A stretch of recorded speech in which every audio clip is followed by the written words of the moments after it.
Estudios Sociales, primer año. Ideologías y conflictos posguerra fría. Hola, bienvenidos. Desde los estudios de televisión de El Salvador agradecemos la sintonía con la cual nos están premiando, ya sea a través de los medios digitales o también a través de la señal de televisión de El Salvador. Saludos a todos los chicos de primer año de bachillerato. Ha llegado su turno de una nueva clase que vamos a estar abordando en este día de la materia de estudios sociales. Como ya es costumbre, no estoy solo, sino que estoy acompañado de dos grandes profesionales que nos van a dar mucha información para que nosotros podamos desarrollar la guía que ustedes pueden bajar del sitio oficial del Ministerio de Educación. Por este lado, estamos con Candy Bautista. Bienvenida. Gracias, qué gusto estar con ustedes nuevamente, Eduardo y Federico, y también con ustedes, a los estudiantes que están en casa. Esperamos contribuir en esta clase con el proceso de comprensión de los acontecimientos históricos. Gracias a usted por estarnos acompañando nuevamente, al igual que Federico Paredes. Bienvenido, ¿cómo está? Muy bien, Edward. ¿Qué tal, Candy? Saludos. Y también saludos para todos los que están en casa. Y tal vez comenzamos con algo de las recomendaciones, ¿verdad, Edward? Sí, díganos un par de recomendaciones para todos los chicos que están pendientes de esta clase, Federico. Bueno, que estamos desarrollando contenidos, pero que los contenidos más importantes son aquellos de la capacidad crítica. La capacidad para que la información que les llegue pueda ser verificada por ustedes, pueda ser estudiada por ustedes. Nosotros no pretendemos decir que las cosas son, los conceptos son inamovibles. Lo que nos interesa es que ustedes desarrollen un sentido crítico y que tengan herramientas para conocer la realidad y aproximarse a la realidad. Y con esas recomendaciones que nos están dando nuestros especialistas, damos inicio. Precisamente la temática que vamos a desarrollar son las ideologías y nuevos conflictos luego de la Guerra Fría, posguerra fría. Ya hablamos en las clases anteriores, maestros, un poco de esas fuerzas de pensamiento. Hablamos un poco acerca de estas dos potencias, socialista y capitalismo. Pero ¿cómo podemos también llegar a desarrollar el contenido de esta clase, Candy? Para desarrollar la idea de los nuevos conflictos posguerra fría, es importante situarnos en ese periodo histórico. Entonces, en la última clase abordamos el final de la Guerra Fría y mencionamos que en 1991, con la disolución de la Unión Soviética, el mundo queda a las puertas de una nueva forma, de una nueva configuración que ha sido dominada por la ideología capitalista. ¿Qué más podemos decir de este? Bueno, ideas asociadas, ¿verdad? Okay. Ideas asociadas como globalización. Bien. De la cual vamos a estar hablando este día, globalización económica, y en las clases posteriores hablaremos de la globalización en términos de cultura, qué le hace a la cultura la globalización. Bien, también vamos a hablar acerca de una política internacional, Candy. Sí, a través del libre comercio y la forma en la que se establecen tratados de libre comercio en diversas zonas geográficas del mundo. También vamos a abordar nuevos conflictos que se originan, ya que hemos hablado de una Primera Guerra Mundial, una Segunda Guerra Mundial, la Guerra Fría, pero el mundo no queda en una situación de paz después de esta. Hay otros conflictos que devienen. Ok, entonces iniciamos, Federico. ¿Cómo podemos decir que queda esta configuración de Estados Unidos y también dentro de la política internacional? Ya no hay dos bloques, hay un solo bloque. Ese bloque es el bloque que enarbola el capitalismo. Estados Unidos es el líder de ese bloque y entonces van a empezar a haber nuevos movimientos, nuevas políticas y van a haber nuevos conflictos.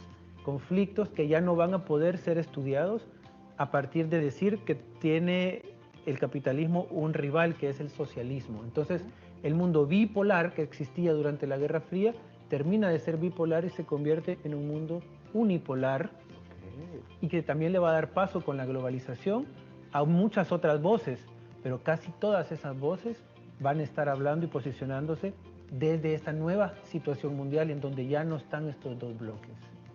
Ok, hablando también de una nueva era, Candy, surgen también, se desarrollan más estas tecnologías de la información, de la comunicación. ¿Cómo llegan también a abonar o a desarrollarse también en esta nueva configuración? las tecnologías de la información y la comunicación permiten que se fomente ese proceso de globalización al que Federico hizo mención hace un momento. Pero cuando hablamos de globalización, entonces, ¿a qué nos referimos? Entonces, vamos a notar que con el mundo unipolar ahora se convierte en un proceso de integrar a este mundo. Y desde ahí viene la figura o ese proceso de globalización que va con la idea de unificar o de mundializar, es decir, integrar al mundo, por ejemplo, en un solo mercado. ¿Qué más podemos abordar en este tema, Federico? Es importantísimo lo que dice Candy. Entonces, el mundo es un lugar más pequeño para las empresas, pero va a ser un lugar más grande para aquellos que tratan de migrar y buscar, por ejemplo, mejores oportunidades en otros lugares. Así vamos a tener que se van a profundizar las desigualdades también en este mundo globalizado. ¿Y cómo es posible entonces que se profundizan las desigualdades si el capitalismo iba a ser como la oferta para un nuevo desarrollo económico de todo el mundo? Son las contradicciones que vamos a comenzar a encontrar dentro de este periodo, de este momento que se ha caracterizado como el neoliberalismo. Y abundando más en ese tema también, Candy, ¿cómo podemos abordar el tema de la liberalización también de la economía mundial? Se ubica justamente en el impulso al neoliberalismo. Okay. Si recordamos, el Consenso de Washington buscó justamente la liberalización de la economía y políticas que permitieran a los países aperturar sus procesos a la inversión extranjera, al posicionamiento de empresas multinacionales y, algo importante, a la reducción del papel del Estado como mediador de la economía. Hemos también mencionado en las clases anteriores la situación del Estado, que es proclamado como Estado mínimo, es decir, aquel que no debe intervenir en los procesos comerciales. Por eso se dieron algunos elementos como la reducción de aranceles a las aduanas, a la importación, a la exportación, entre otros. A partir de esa nueva configuración, Federico, también nace una nueva organización mundial. ¿De qué se trata? Se trata de la Organización Mundial del Comercio. Esta es una organización cuyo propósito va a ser los diferendos comerciales que van a tener las diferentes naciones alrededor del mundo. Y es interesante porque a la caída del bloque socialista, los países que fueron comunistas, Rusia de manera importante y China, que no deja de ser socialista, van a ingresar a esta organización porque van a encontrar que va a ser la única posibilidad en las reglas del juego actuales de conseguir diferendos, de arbitrar diferencias comerciales. Porque recordemos que el comercio, incluso durante la Guerra Fría, nunca dejó de existir. Las potencias comerciaban, habían diferendos políticos, pero no había un alto a la parte comercial. Ahora, cuando ya no hay una contraparte política, entonces es necesario regularlo solamente a partir de este tipo de organizaciones como la Organización Mundial del Comercio. A partir de aquí nace que quizás o se desarrolla de mayor forma los tratados de libre comercio, Candy. Así es. Importante situar que el eje que versa ahora en las relaciones internacionales es el eje económico, es el comercio. Entonces, aunque hay una libertad comercial que ha sido promulgada por las políticas neoliberales, hay regiones, países o grupos de países que se ven en la necesidad de fortalecerse como grupo, y desde ahí es que surgen los tratados de libre comercio o las relaciones de forma más directa entre los países. Tratados de libre comercio, Federico. Yo voy a parar acá para mostrar en el mapa algunas de las características de esta globalización y sus características hemisféricas. De hecho, globalización viene de globo, hace alusión al globo terráqueo, como Federico lo está presentando.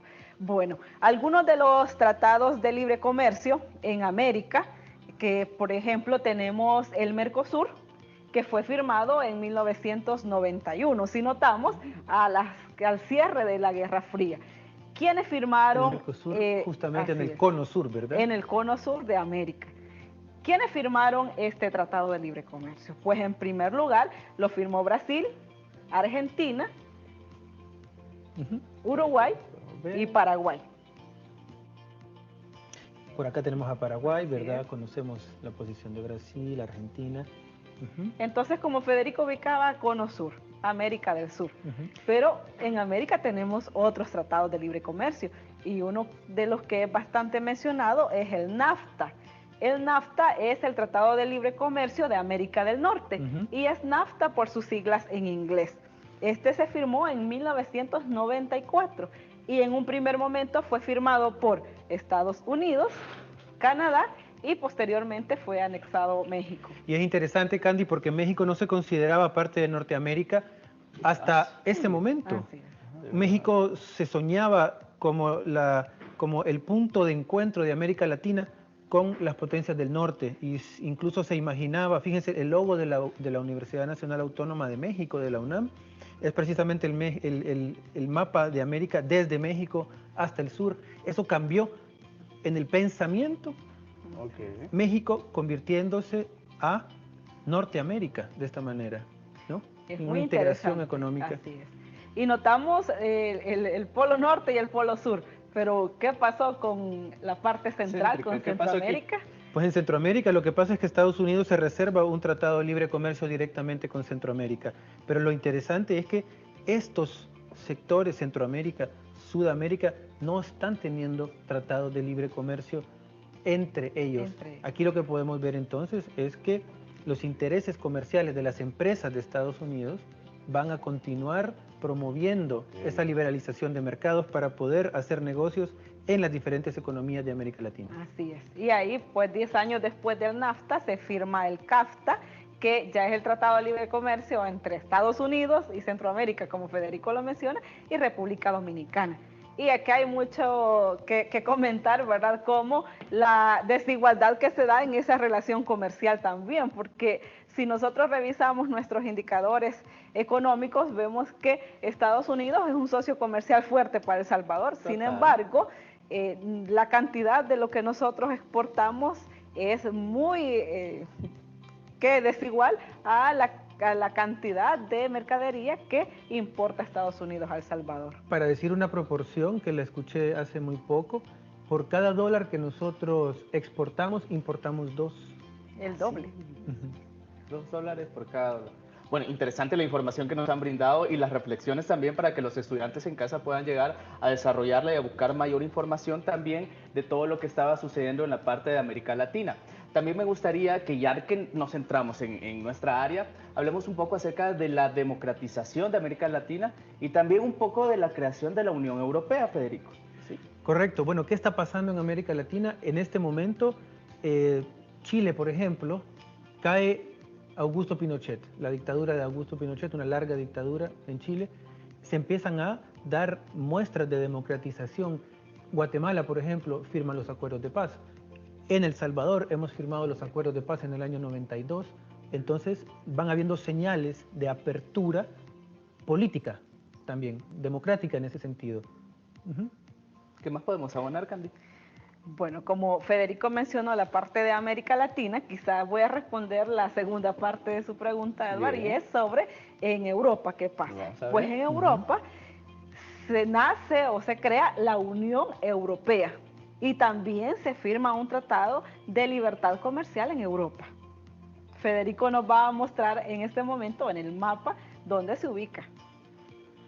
Bueno, ya en bachillerato, digamos, este es un conocimiento que seguramente los estudiantes han podido identificar, ¿verdad? Así Correcto. es. Bien, ese Y- tratado, Candy, ¿cómo viene a desarrollar también la economía? Bueno, igual que en América, Ok. la Unión Europea busca concentrar las fuerzas de los países, comercialmente hablando, para poder hacer un contrapeso a lo que es la inversión. Entonces busca posicionarse como no quiero mencionar la palabra bloque por lo que ya hemos dicho antes, pero como un conjunto fuerte comercial para poder expandirse las empresas de estos países alrededor del mundo. Tal vez hay que decir que la Unión Europea también es un bloque supranacional que va a juntar Así es. entonces diferentes estados nacionales con la solidez de la economía alemana, con la diplomacia de los franceses. Inglaterra va a formar parte siempre va a estar, por ejemplo, no va a adquirir el euro. Y sabemos que hace muy poco ha tomado lo que se llama el Brexit, es decir, que quiere salir, que quiere salir de este bloque, Así es. Gran Bretaña. Federico, quizás mencionar la idea del supranacional, porque este es un término importante que supera lo que es al Estado, ¿verdad? Entonces, es la Unión Europea, es un conjunto de países, pero que toman decisiones incluso sobre lo que es la política estatal. Bien, hablando un poco de la configuración, ¿le parece, Federico, si nos situamos nuevamente en México? Porque en 1994 sucede un acontecimiento importante. Exacto, ya Candy nos decía que en 1994 se firma el Tratado de Libre Comercio entre Estados Unidos, Canadá y México, pero ese también es el año en que surge la guerrilla zapatista en el sur de México, que es una guerrilla que tiene una configuración interesante étnicamente, porque es el pueblo maya el que conforma una guerrilla zapatista. Pueblos sendalis y tzotziles van a conformar la guerrilla zapatista en el estado de Chiapas. ¿Y qué reflexión podemos sacar de esto, Federico? Bueno, que América Latina con estas reformas que se estaban dando, no estaba superando sus desigualdades. Los ricos eran más ricos, los pobres eran más pobres, y tenemos incluso datos del Banco Mundial, ¿verdad, Candy? Así es. En el año 2003, los informes del Banco Mundial establecen que la región con mayor desigualdad social es América Latina. Y esto tiene un antecedente histórico, una explicación histórica, pero que necesitamos comprenderla a la luz de estas situaciones. ¿Cómo se ve la región respecto a la mundialización? O sea, ¿cuáles son las posibilidades comerciales que tiene América Latina y si nos situamos específicamente en Centroamérica? Por ejemplo, hablamos de tratados de libre comercio. ¿Qué pasa con los tratados de libre comercio? Podríamos hacer una pregunta sencilla. ¿Qué es lo que nosotros exportamos? De hecho, los mismos informes establecen que en nuestros países se exporta mucho producto nostálgico. Sí. Es decir, aquel producto que tiene una especie de sentimiento, como las pupusas para nosotros en El Salvador, y a nosotros nos importan productos tecnológicos. Entonces, hay una deficiencia que restringe lo que es la superación en cuanto a la economía de los países. A ver, Candy, la temática de este día es la ideología y los nuevos conflictos post-Guerra Fría. Cuando hablamos de nuevos conflictos ya estamos en el entendido, con las clases que también hemos recibido, que hubo conflictos antes. Pero ¿cómo podemos definir y por qué se dan estos nuevos conflictos, Candy? Recordamos alguna frase que hemos establecido. Todo conflicto tiene una explicación, tiene un interés a la base. Entonces, antes de la Guerra Fría y durante la Guerra Fría, los conflictos buscaban establecer el compromiso o la culpabilidad de uno de los bloques respecto a los conflictos que se desarrollaban. Después de la Guerra Fría, recordamos que ya no hay dos bloques, ya no hay un bloque socialista. Entonces no se puede hacer ese contrapeso y hay que buscar una explicación para los nuevos conflictos. De ahí que surge quizás los factores que tienden o tratan de explicar conflictos, y estos factores pueden ser económicos, pueden ser políticos, pueden ser étnicos o se han catalogado como étnicos, pero creo que es importante que los analicemos más de fondo. He notado, Federico, que tiene un material cerca de usted, nos puede ayudar con esa parte de nuevos conflictos y de cómo esos factores se ven reflejados en los conflictos posteriores a la Guerra Fría. Correcto, aquí tenemos este material y usted ya bien decía, Candy, que los conflictos van a empezar a retratarse en términos económicos, políticos, étnicos. Y yo le pregunto a los estudiantes en casa, ¿la Guerra Fría no tuvo problemas económicos de por medio? ¿La Guerra Fría no tuvo problemas políticos de por medio? ¿Y cuál es el factor étnico? Esto es para que pensemos que, como bien dice Candy, todos los conflictos tienen una historia. Muchas veces son factores políticos y son factores económicos. Sí. El nuevo lenguaje que se adopta al final de la Guerra Fría es precisamente para poder dar cuenta de que ya no hay un mundo polarizado y por lo tanto se buscan definiciones que ayuden, que aporten a hablar de este tipo de conflictos. Pero, ¿qué es lo étnico, por ejemplo? ¿Cómo se distingue la idea de etnia y de raza? Sí. Eso le iba a preguntar. Cuando hablamos de etnicidad, a mí se me viene mucho también ese término de raza. ¿Cómo podríamos definirlos y hacer la diferencia entre estos dos términos? Lo primero que hay que decir es que raza es una categoría social basada en una teoría de categoría biológica. Es decir, se trata de explicar que existen características biológicas que distinguen a diferentes grupos de la humanidad. Okay. Sabemos que estas categorías no son categorías válidas científicamente, pero han sido categorías de exclusión, han sido categorías que han funcionado para excluir, por lo tanto tienen una existencia histórica precisa. Ahora, la etnia es la asociatividad o asociación entre diferentes grupos de personas, pero no basados en un aspecto biológico, pero sí puede ser basado en un aspecto lingüístico, en un aspecto territorial, en compartir cultura material, cultura espiritual, tradiciones. Es decir, cuando hablamos de etnias, hablamos de pueblos. Por eso hemos escuchado los términos el pueblo lenca, el pueblo cacahuira, el pueblo náhuatl pipil, el pueblo maya.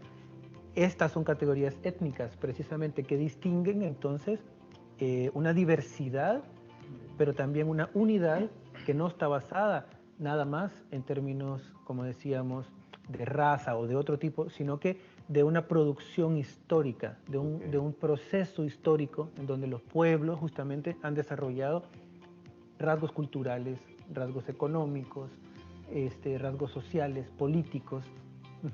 Bien, interesante toda la información que nos está brindando Federico, y hoy sí nos vamos a la pizarra, ¿le parece? Para ver un poco de los ejemplos o estos enunciados que tiene también de los nuevos conflictos y para que quede claro también para todos los estudiantes. Bueno, hagamos el ejercicio. Cuando vemos la guerra entre Rusia y la República de Chechenia, este es un conflicto que en las noticias se hablaba de él en términos de un conflicto étnico, un conflicto que tenía a su base entonces un diferendo entre diferentes pueblos con una historia separada. Eso es bastante artificial también, Candy y Edward. Es bastante artificial porque resulta que muchos pueblos han convivido por muchísimo tiempo juntos. Es como en el conflicto ruandés, Hutus y Tutsis, ¿verdad?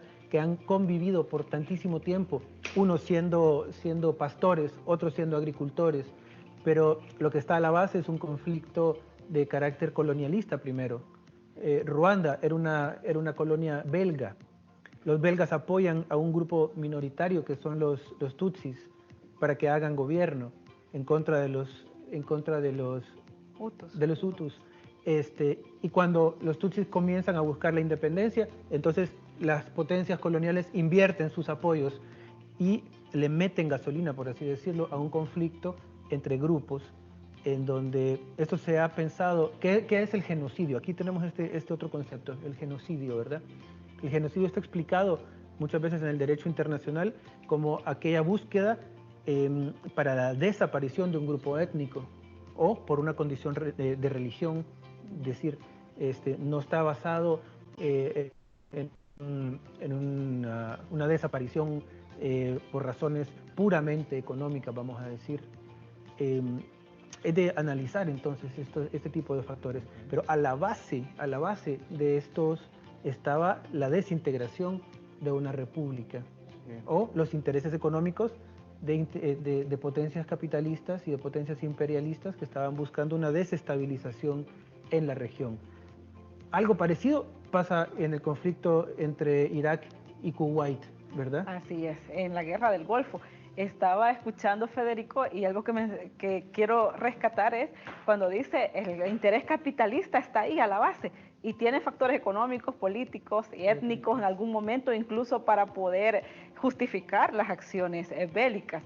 En la guerra del Golfo, por ejemplo, uno de los intereses del capitalismo como tal estaba centrado en el petróleo de Irak, Entonces, ¿qué es lo que se utiliza para poder entrar, digámoslo así, al territorio? Es la diferencia que hay entre Irak y Kuwait. Irak había demandado a Kuwait porque decía que tenía reservas ilegales en su territorio y que había establecido bases militares. Entonces, la ONU viene y crea un bloque de alianzas y con Estados Unidos a la cabeza van e invaden Irak. Entonces, ¿qué es lo que hay ahí? ¿Qué tipo de interés hay? Eso es para que lo reflexione usted en casa. También tenemos otro que es de los más recientes y que quizás son los que más hemos conocido nosotros, ¿verdad? Que es el ataque a las Torres Gemelas. ¿Qué hay en este caso? ¿Qué hubo? Si ustedes recuerdan, Sí. Federico Edwards, sí, ¿verdad? Recordamos, Este sí. ya es uno de los Reciente. conflictos más recientes. Lo que se da es una política antiterrorista a partir de estas acciones. ¿Y qué es lo que buscan? Buscan justamente intervenir en otros países para poder impulsar otro tipo de reformas. Ahora que estamos después ya de una guerra y que hay unipolaridad, pero hay situaciones que siempre buscan intereses económicos, sobre todo en los recursos que tienen los países. Bueno, aquí podemos hablar de personajes importantes en estas dos guerras que hemos mencionado. En la guerra del Golfo, por ejemplo, la persecución del presidente iraquí de Saddam Hussein, y en el ataque a las Torres Gemelas, que es muy conocido también, la búsqueda del grupo terrorista Al-Qaeda con su líder Osama Bin Laden. Teniendo en cuenta esos acontecimientos históricos que configuran los nuevos conflictos luego de la Guerra Fría, ¿podemos sacar alguna reflexión, Federico, para los estudiantes también? La reflexión es algo que cada estudiante debería de hacer con la información que tenemos a la mano, pero también es de ir buscando el sentido crítico, como Así decíamos es. al inicio del programa, ¿verdad, Candy? ¿Verdad, Eduard? Es decir, esta información que discutimos aquí de manera amena, dentro de un ambiente relajado, en realidad lo que busca es despertarle al estudiante esa curiosidad por conocer en profundidad los detalles. Aquí hemos tratado de brindar algunas categorías de análisis, ¿verdad? Y cuando hablamos de cómo se vio en la década de los 90 la caída del bloque socialista y la llegada de nuevos conflictos, entonces cómo las ciencias sociales trataban también de dar cuenta, de explicar este tipo de conflictos nuevos que ya no se explicaban a partir de la dicotomía de los bloques capitalista y socialista.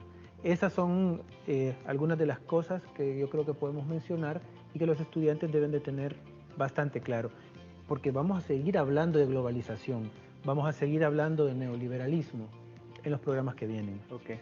Gracias, Federico, gracias, Candy, por toda esta reflexión, por toda esta información. Y así como decía Federico, nosotros ya cumplimos con nuestra tarea. La tarea de los estudiantes es seguir investigando, seguir leyendo más información de estos acontecimientos históricos y desarrollar también un sentido crítico a partir del título y de la temática que nosotros hemos abordado en este día. Gracias por habernos acompañado, nos vemos a la próxima.